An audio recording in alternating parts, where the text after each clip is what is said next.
नमस्कार। आज हम नहुष के आगे के अंश पढ़ेंगे। अभी तक हमने पढ़ा कि देवर्षि नारद नहुष के पास आए।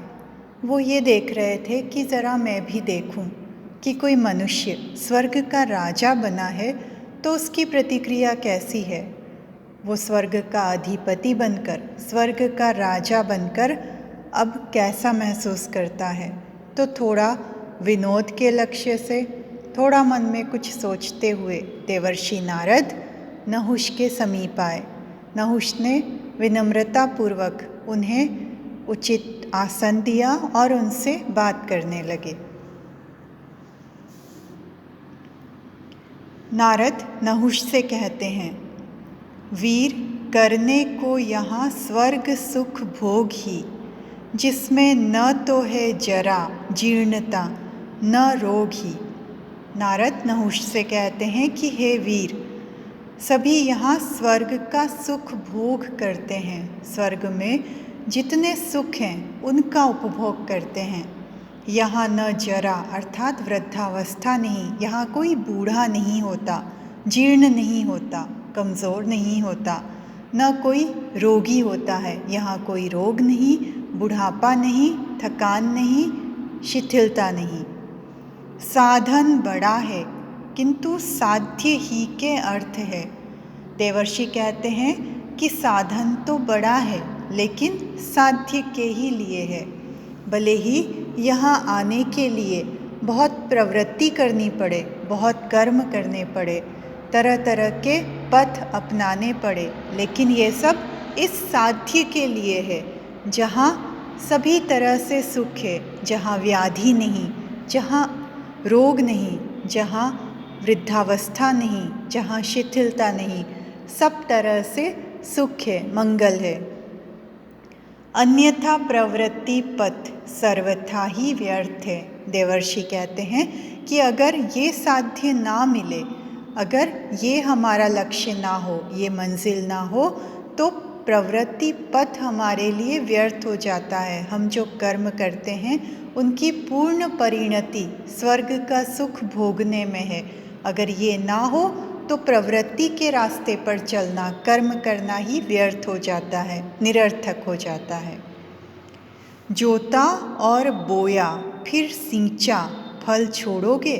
देवर्षि नहुष से पूछते हैं कि कोई व्यक्ति किसी खेत को जोते, फिर बीज बोए और फिर उसे सींचे तो क्या उसके बाद फल छोड़ देगा? तुम्हें जो कुछ मिला है, तुम जो स्वर्ग के अधिपति बने हो, राजा बने हो, अपने प्रयास से, अपने पुरुषार्थ से बने हो, अपने कर्म से बने हो। तुमने जो देवताओं की सहायता की, तुमने जो देवताओं को अपने पुरुषार्थ का लोहा मनवाया, उस प्रयास से यहाँ स्वर्ग के अधिपति बने हो। तो अगर यहाँ सुख नहीं भोगोगे तो फिर इतना श्रम, इतना कर्म किस लिए? तो जिसे जोता, बोया और सींचा, क्या उस फल को जाने दोगे?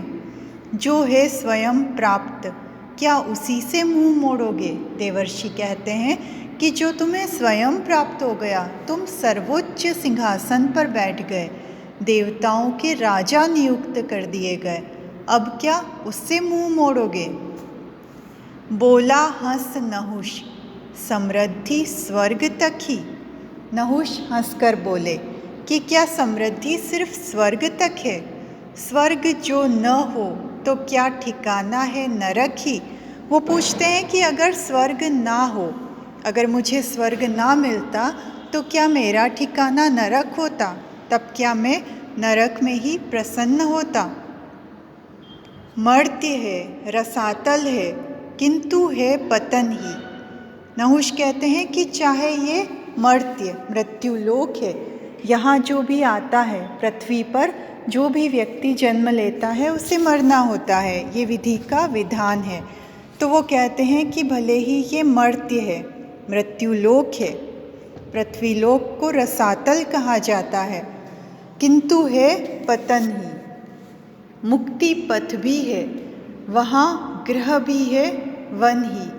नहुष अपनी जन्मभूमि से प्रेम करते हैं, वो कहते हैं भले ही वो मृत्युलोक है, रसातल है, पतन है, लेकिन वहाँ मुक्ति पथ भी है, मोक्ष का रास्ता भी है, उद्धार का रास्ता भी है, वहाँ वन भी घर ही है।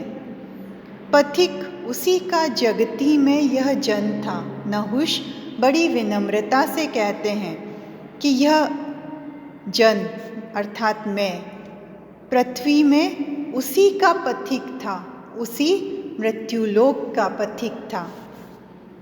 बीच में परंतु यह नंदन भवन था, किंतु कुछ समय के लिए बीच में यह नंदन भवन आ गया, इंद्र का भवन आ गया, स्वर्ग का सिंहासन आ गया। कुछ समय के लिए मैं स्वर्ग का राजा बना दिया गया, तो कुछ समय के लिए बीच में यह नंदन भवन आ गया। बाकी मैं तो संसार में उसी मृत्युलोक का पथिक हूँ। देव राज्य रक्षण भी कौन थोड़ा श्रेय है। नहुष कहते हैं कि हे देव, राज्य की रक्षा करना भी कौन सा कम श्रेय है, कौन से कम कल्याण की बात है। जिसका प्रसाद रूप प्राप्त यह प्रेय है, जिसके प्रसाद के रूप में आज मुझे यह प्रेय मिला है, जो मेरे प्राप्त करने योग्य हुआ है, स्वर्ग का अधिपति मुझे बनाया गया है, यह राज्य की रक्षा का ही प्रसाद है। ऐसा रस पृथ्वी पर मैंने नहीं पाया है। नहुष कहते हैं कि ऐसा रस मैंने पृथ्वी पर नहीं पाया, जो आनंद स्वर्ग में मिला, स्वर्ग में जो शांति मिली, स्वर्ग में जो रस मिला, आनंद मिला, वो मुझे कभी पृथ्वी पर नहीं मिला। यद्यपि क्या अंत अभी उसका भी आया है। नहुष नारद से पूछते हैं कि यद्यपि क्या उसका अंत अभी आ गया, अभी तो मुझे और जीना है, हो सकता है पुनः पृथ्वी लोक लौटूं, तब मुझे कुछ और प्राप्ति हो, तो उसका अंत अभी नहीं आया। अवधि तथापि स्वर्ग भोग की भी होगी ही। नहुष देवर्षि नारद से कहते हैं कि तथापि स्वर्ग के भोग की अवधि भी तो होगी। मुझे जो स्वर्ग का राजा नियुक्त कर दिया गया वो तो स्थायी नहीं है। जब तक स्वयं इंद्र शक्र एकांत समाधि में गए हैं, अपना प्रायश्चित पूरा करते हैं, तभी तक तो मैं यहाँ स्वर्ग का राजा हूँ। तो वो कहते हैं कि स्वर्ग भोग की अवधि भी तो होगी, कुछ समय बाद तो मुझे वापस पृथ्वी लोक लौटना ही होगा, और पृथ्वी पर भी न होंगे सब रोगी ही। नहुष कहते हैं कि और पृथ्वी पर भी सभी रोगी नहीं होते। जैसा आप कहते हैं कि पृथ्वी पर जरा, जीर्णता या शिथिलता होती है, तो पृथ्वी पर सभी तो रोगी नहीं होते।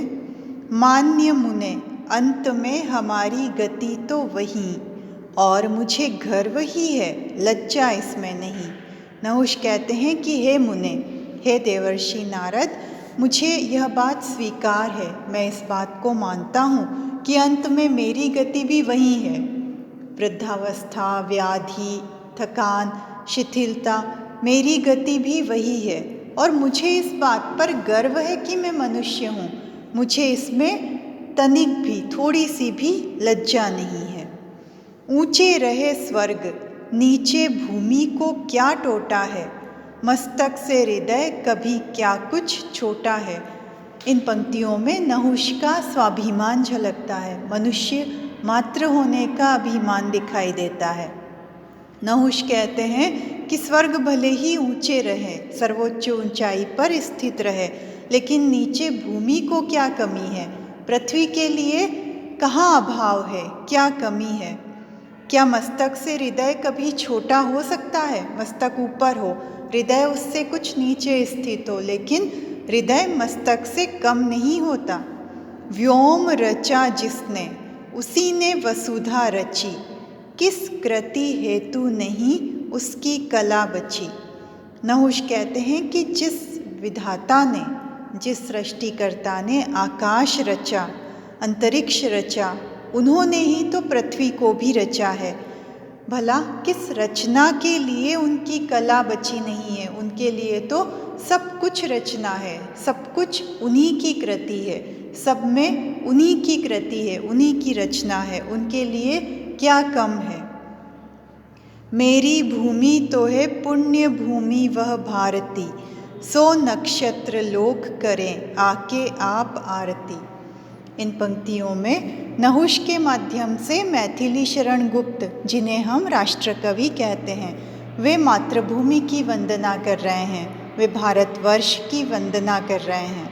वो कहते हैं कि मेरी भूमि तो वह पुण्य भूमि है जिसे हम भारती कहते हैं, जो भारतवर्ष है। सो नक्षत्र लोग मिलकर उसकी आरती करते हैं। नित्य नए अंकुर असंख्य वहाँ फूटते, फूल झड़ते हैं, फल पकते हैं, टूटते। नहुष कहते हैं कि वहाँ की प्रकृति बड़ी चमत्कारी है, दिव्य है, परिवर्तनीय है। वहाँ नित्य नए अंकुर, असंख्य अंकुर फूटते हैं, असंख्य कोंपलें पल्लवित होती हैं। वहाँ फूल झड़ते हैं, फल पकते हैं, टूटते हैं। सुर सरिता ने वहीं पाई हैं सहेलियाँ। नहुष कहते हैं कि देव नदी गंगा ने भी अपनी सहेलियाँ वहीं पर पाई हैं। लाखों अटखेलियाँ, करोड़ों रंगरेलियाँ, वो लाखों अटखेलियाँ वहाँ करती है, करोड़ों रंगरेलियाँ वहाँ करती है, जो स्वर्ग पर नहीं करती। नंदन विलासी सुरवृंद बहु वेशों में करते विहार हैं हिमाचल प्रदेशों में। नहुष कहते हैं कि जो नंदन में रहने वाले सुरवृंद हैं, देवों के समूह हैं, वो अलग अलग वेशों में वेश बदल कर, अलग अलग वेश धारण करके हिमाचल प्रदेशों में विहार करते हैं। हिमाचल प्रदेश इतना सुंदर है, इतना रमणीक और प्राकृतिक स्थल है कि वो वहाँ अलग अलग वेशों में विहार करते हैं। सुलभ यहाँ जो स्वाद, उसका महत्व क्या, दुख जो न हो तो फिर सुख में है सत्व क्या।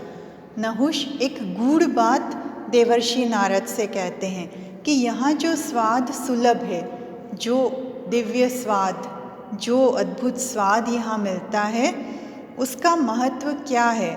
जब दुख नहीं होता तो सुख में सार कहाँ रहता है। सुख और दुख साथ साथ हों तो दोनों का महत्व रहता है। दुख के बाद सुख हो तो उसका महत्व पता चलता है। नहुष कहते हैं कि अगर दुख ना हो तो सुख में क्या सार है।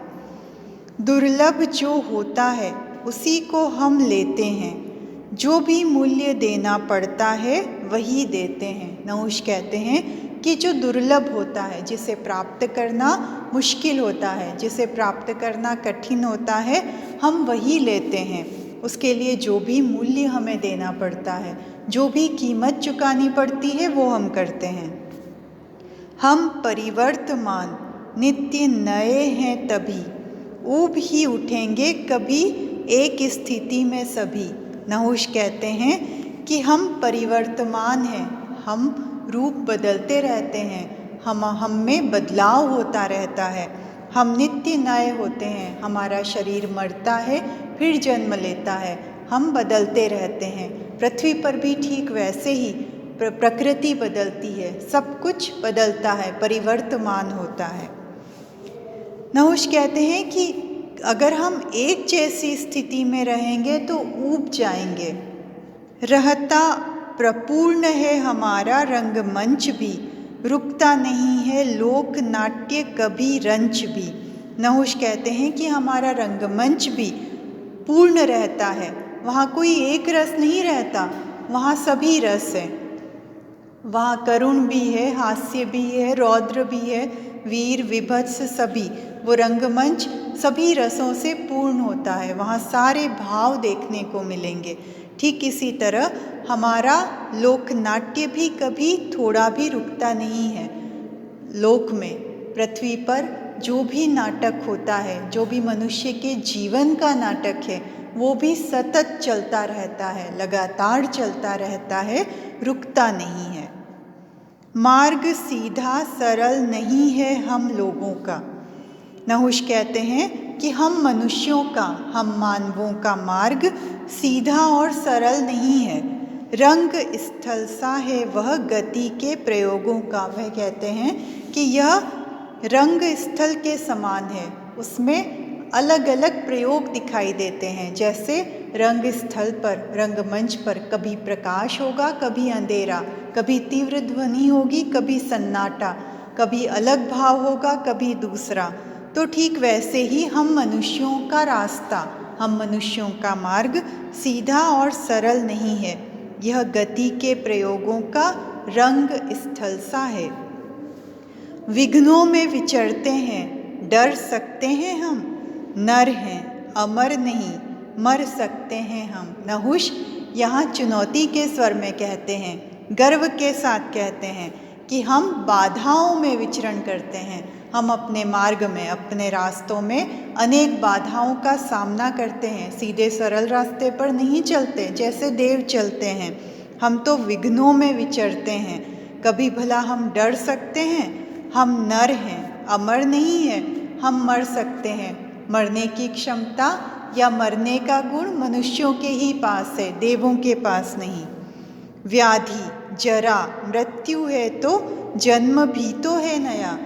नहुष ने नारद से कहा कि अगर पृथ्वी लोक पर, अगर मनुष्यों में व्याधि अर्थात रोग है, जरा अर्थात वृद्धावस्था या बुढ़ापा है, मृत्यु है, तो जन्म भी तो नया है, वो बार बार जन्म भी तो लेता है। आया फिर नूतन हो, जीर्ण हो के जो गया, जो जीर्ण होकर, थक कर, जिसका शरीर पुराना पड़ जाता है, थक जाता है और जो चला जाता है, वो फिर जन्म लेकर आता भी तो है, नया बनकर आता भी तो है। आवश्यक विष भी कभी है योग्य मात्रा में, स्वर्ग भी विराम एक है हमारी यात्रा में। नहुष कहते हैं कि कभी कभी विष भी आवश्यक हो जाता है, कभी कभी उचित मात्रा में विष भी आवश्यक हो जाता है। ठीक इसी तरह स्वर्ग भी हमारी यात्रा में एक विराम है, वो लक्ष्य नहीं है जिसे आप कहते हैं कि वो साध्य है, जहाँ पहुंचकर अब और कोई पाना शेष नहीं रह गया, अब और कोई लक्ष्य नहीं। तो ऐसी बात नहीं है। हमारी यात्रा में स्वर्ग भी एक विराम है, एक ठहराव है, एक पड़ाव है। मैं इसे लक्ष्य नहीं मानता, मैं इसे अपनी मंजिल नहीं मानता। राजा था गंभीर, मुनि बोले हंसी रोक के, वीर पक्षपाती रहो तुम नरलोक के। राजा नहुष ये कहकर गंभीर थे, ये कहते हुए बड़ी गंभीर मुख मुद्रा थी। तब देवर्षि नारद अपनी हंसी रोककर बोले। नारद ने जब ये देखा कि राजा नहुष पृथ्वीलोक का पक्ष ले रहे हैं, स्वर्ग की तुलना में अपनी जन्मभूमि पृथ्वीलोक को श्रेष्ठ मानते हैं, उन्हीं की गुणगाथा सुना रहे हैं, तब वो अपनी हंसी रोककर बोले कि हे वीर, तुम मनुष्य लोक के पक्षपाती रहो। तुम वहाँ से आए हो ना, तो अपने लोक का, अपने पृथ्वी लोक का पक्षपात कर रहे हो, उसे श्रेष्ठ ठहराते हो। जीव मात्र को ही निज जन्म स्थान प्यारा है, किंतु भूलते हो सुरलोक भी तुम्हारा है। देवर्षि नारद कहते हैं कि जीव मात्र, प्राणी मात्र को ही अपना जन्म स्थान प्रिय होता है। कोई भी प्राणी हो, कोई भी जीव हो, उसे अपनी जन्मभूमि प्रिय होती है। किंतु तुम ये बात भूल रहे हो कि सुरलोक भी, देवलोक भी तो तुम्हारा है। तुम तो स्वर्ग के राजा हो, स्वर्ग के अधिपति हो, तो अब तो देवताओं का लोक भी तुम्हारा है। अब सिर्फ तुम पृथ्वीलोक के निवासी नहीं हो, अब तो देवलोक भी तुम्हारा है, उस पर भी तुम्हारा अधिकार है। कर सकते हो तुम सत्य सा अलीक भी, और है तुम्हारा निज पक्षपात ठीक भी। देवर्षि नारद कहते हैं कि तुम अलीक, लीक मतलब रास्ता, तुम अलग रास्ते पर भी सत्य की तरह जा सकते हो, तुम सत्य से अलग रास्ते पर भी बढ़ सकते हो, जो मार्ग नहीं है उस पर भी सत्यपूर्वक चल सकते हो। और तुम्हारा पक्षपात भी ठीक है, जो तुम्हारा अपने लोक के लिए, मनुष्य लोक के लिए पक्षपात है, वो भी ठीक है। विस्मित व सुस्मित भले ही अमरत्व हो, तो भी तुम्हें पाके क्यों न गर्वित नरत्व हो। अब देवर्षि नारद नहुष से कहते हैं कि अमरत्व अर्थात अमरता, देवत्व, देवलोक में जब तुम आए हो, यहाँ वो अमरत्व, वो अमरता भले ही विस्मित हो, तुम्हें यहाँ देखकर आश्चर्यचकित हो, सुस्मित अर्थात प्रसन्न हो, वो अमरता, वो अमरत्व भी तुम्हें देखकर आश्चर्यचकित हो अथवा प्रसन्न हो, किंतु तुम्हें पाकर नरत्व क्यों नहीं गर्वित होगा। जो नरत्व है, मनुष्यता है, वो गर्वित क्यों नहीं होगी। मनुष्यों के लिए ये बड़े सौभाग्य की बात है, ये बड़े गर्व की बात है कि उन्हीं के बीच का एक मनुष्य आज स्वर्ग का अधिपति बना बैठा है, स्वर्ग के राजा के पद पर, और वो भी देवताओं ने उन्हें नियुक्त किया है। विस्मय मुझे है यूं विषण्ण तुम क्यों यहाँ, सहज किसी को यह धाम मिलता कहाँ। देवर्षि नारद नहुष से पूछते हैं कि मुझे तो इस बात का आश्चर्य हो रहा है कि तुम यहाँ दुखी क्यों हो, क्योंकि यह धाम स्वर्ग तो किसी को आसानी से नहीं मिलता। करके कठोर तप छोर नहीं जिसका, देना पड़ता है फिर देह मूल्य इसका। स्वर्ग तक पहुँचने के लिए मनुष्य को, प्राणी को कठोर तप करना पड़ता है, जिसका कोई छोर नहीं, जिसका कोई किनारा नहीं। निश्चय पूर्वक नहीं कह सकते कि कैसी साधना करके, कैसा तप करके मनुष्य स्वर्ग को पा सकता है। कई मनुष्यों को तो अपनी देह का मूल्य देना होता है। साधना करते करते, तपस्या करते करते उसके प्राण समाप्त हो जाते हैं। कहते हैं स्वर्ग नहीं मिलता बिना मरे। मनुष्य जब अपना शरीर छोड़ देता है, तब ऐसी मान्यता है कि अपने कर्मों के अनुसार वो स्वर्ग या नरक को भोगता है, अपने कर्मों के अनुसार वो स्वर्गलोक या नरक में जाता है। तो नारद कहते हैं स्वर्ग मरे बिना नहीं मिलता, मरने के बाद ही स्वर्ग में पहुंचा जाता है। पाया इसी देह से है तुमने इसे हरे। नारद कहते हैं कि हे नहुष, ये बड़ी अद्भुत बात है कि तुमने बिना मरे अपनी इसी देह से, अपने इसी शरीर से स्वर्ग पाया है, स्वर्ग प्राप्त किया है। तुम स्वर्ग में आकर स्वर्ग के राजा बने हो, ये नारायण की कृपा है। नम्र हुआ नहुष सलज्ज मुस्कान में। नहुष यह सुनकर लज्जायुक्त मुस्कान से नम्र होकर कहने लगे, त्रुटि तो नहीं थी यही मेरे मूल्य दान में, कि कहीं मेरे मूल्य दान में यही त्रुटि तो नहीं थी, यही कमी तो नहीं रह गई। तब नारद कहते हैं पूर्णता भी चाहती है ऐसी त्रुटि चुन के, कि पूर्णता भी आज ये कामना करती है कि वह ऐसी त्रुटि चुने। तुम अपने आप को राजा बना हुआ, स्वर्ग का अधिपति बना हुआ कहते हो कि कहीं मेरे मूल्यदान में त्रुटि तो नहीं हो गई, लेकिन सच तो ये है कि पूर्णता भी ऐसी त्रुटि चुनना चाहती है। तब नहुष कहते हैं मैं अनुग्रहित हुआ आज यह सुन के, हे देव, आपके ऐसे वचन सुनकर मैं अनुग्रहित हो गया, धन्य हो गया, कृतार्थ हो गया। देव यहाँ सारे कामकाज देखता हूँ मैं, निज को अकेला सा तथापि लेखता हूँ मैं। नहुष कहते हैं कि हे देव, मैं यहाँ सारे कामकाज देखता हूँ, लेकिन फिर भी स्वयं को अकेला सा पाता हूँ। मुझे ऐसा लगता है कि यहाँ ऐसा कोई नहीं जिससे मैं अपने मन की बात कह सकूँ, जिससे विचार विमर्श कर सकूँ। चोट लगती है यह सोचता हूँ मैं जहाँ, छूत तो किसी को इस तनु से नहीं यहाँ। नहुष के मन में यह भाव आया कि मैं मनुष्य हूँ और स्वर्ग का राजा बना दिया गया हूँ।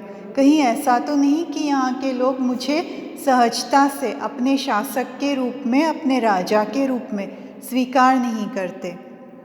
तो वे देवर्षि नारद से अपने मन की व्यथा कहते हैं कि जब मैं ये सोचता हूँ तो मुझे बुरा लगता है, मेरे मन को चोट लगती है कि कहीं मेरे इस शरीर से, मनुष्य शरीर से यहाँ किसी को छूत तो नहीं, कोई मेरे इस मनुष्य शरीर को सहज भाव से स्वीकार तो नहीं कर पा रहा, कहीं ऐसी समस्या तो नहीं। यद्यपि कुभाव नहीं कोई भी जनाता है, तो भी स्वाभिमान मुझे विद्रोही बनाता है। नहुष कहते हैं कि यद्यपि कोई भी यहाँ मेरे प्रति बुरा भाव नहीं जनाता, मेरे साथ बुरा व्यवहार नहीं करता, मुझे बुरे भावों का सामना नहीं करना पड़ता, लेकिन फिर भी मेरा स्वाभिमान मुझे विद्रोही बनाता है। तब नारद नहुष को सांत्वना देते हैं, नहुष को समझाते हैं। आह मनोदुर्बलता वीर, यह त्याज्य है।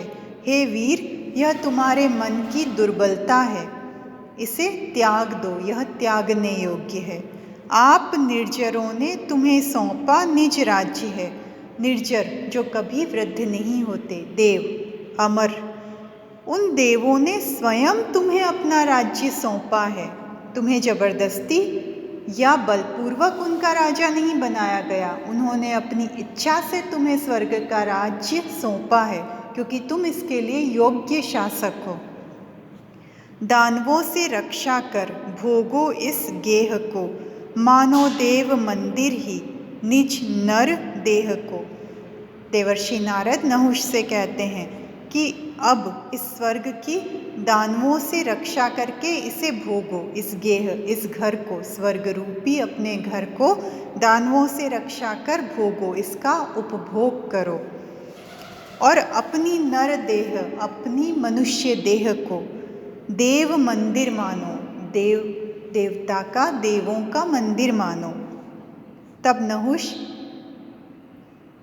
नहुष के मन में प्रसन्नता होती है, तब नहुष की शंका शांत होती है और वो प्रसन्नता पूर्वक देवर्षि नारद से कहते हैं, आपकी कृपा से मिटी ग्लानि मेरे मन की। हे देव, आपकी कृपा से मेरे मन की ग्लानि मिट गई, समाप्त हो गई।